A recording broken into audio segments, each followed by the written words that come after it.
27 қыркүйек пен 3 қазан аралығында еліміз бойынша Қазақстан тәуелсіздігінің 30 жылдығын мерекелеуге арналған 207 іс-шара өтті.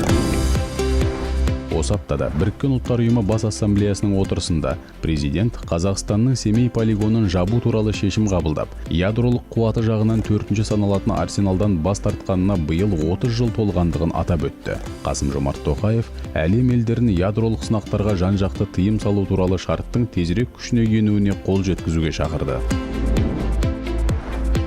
Кембридж университеті жанындағы мұражайда Ұлы дала алтыны көрмесі ашылды.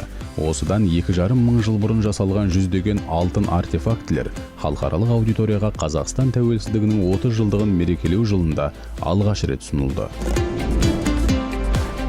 Еліміздің барлық өңірлерінің оқу орындарында тәуелсіздік жетістіктері ашық сабақтары аяқталды.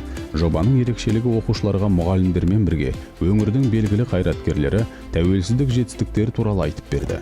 Осы аптада мұндай ашық сабақтар Ақмола, Түркістан және Атырау облыстарында өтті. Бір айда ашық сабақтарға 1 миллионнан астам мектеп пен колледж оқушылары қатысты.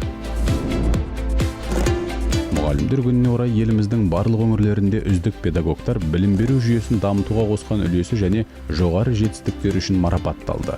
Қостанайда тұңғыш қазақ педагогы Ыбырай Алтынсариннің 180 жылдығына арналған халықаралық ғылыми конференция өтті. Қатысушылар Ыбырай Алтынсариннің педагогикалық мұрасын зерттеу және оның идеяларын қазіргі білім беру жүйесінде жүзеге асыру жөнінде тәжірибе алмасты. Өткен аптада Қазақ радиосы 100 жылдығын атап өтті. Жыл бойы еліміз бойынша мерейтойдың құрметіне түрлі мерекелік іс-шаралар ұйымдастырылды. Нұр-Сұлтанда өткен мерекелік шарада елбасы мен мемлекет басшысының құттықтау хаттары оқылды. Онда Қазақ радиосы жастарды тәуелсіздіктің қадір-қасиеті мен ұлттық құндылықтарды дәріптеуде елеулі үлес қосып отырғандығы айтылды. Ақпарат және қоғамдық даму министрі Аида Балаева шекаралық аумақтарда Қазақ радиосының хабар тарату аймағын кеңейту мақсатында алдағы 3 жылға арналған тиісті бағдарлама қабылданғанын хабарлады. Алматыда осы күнге орай радио ғимаратының қасбетінде ескерткіш тақта мен музыкалық аялдама ашылды. Аялдамада тәулік бойы Қазақ радиосының үні естілетін болады. Биыл мемлекет басшысының бастамасымен 1 қазан Қазақ радиосының 100 жылдығын мерекелеу аясында радио қызметкерлері күні деп жарияланды.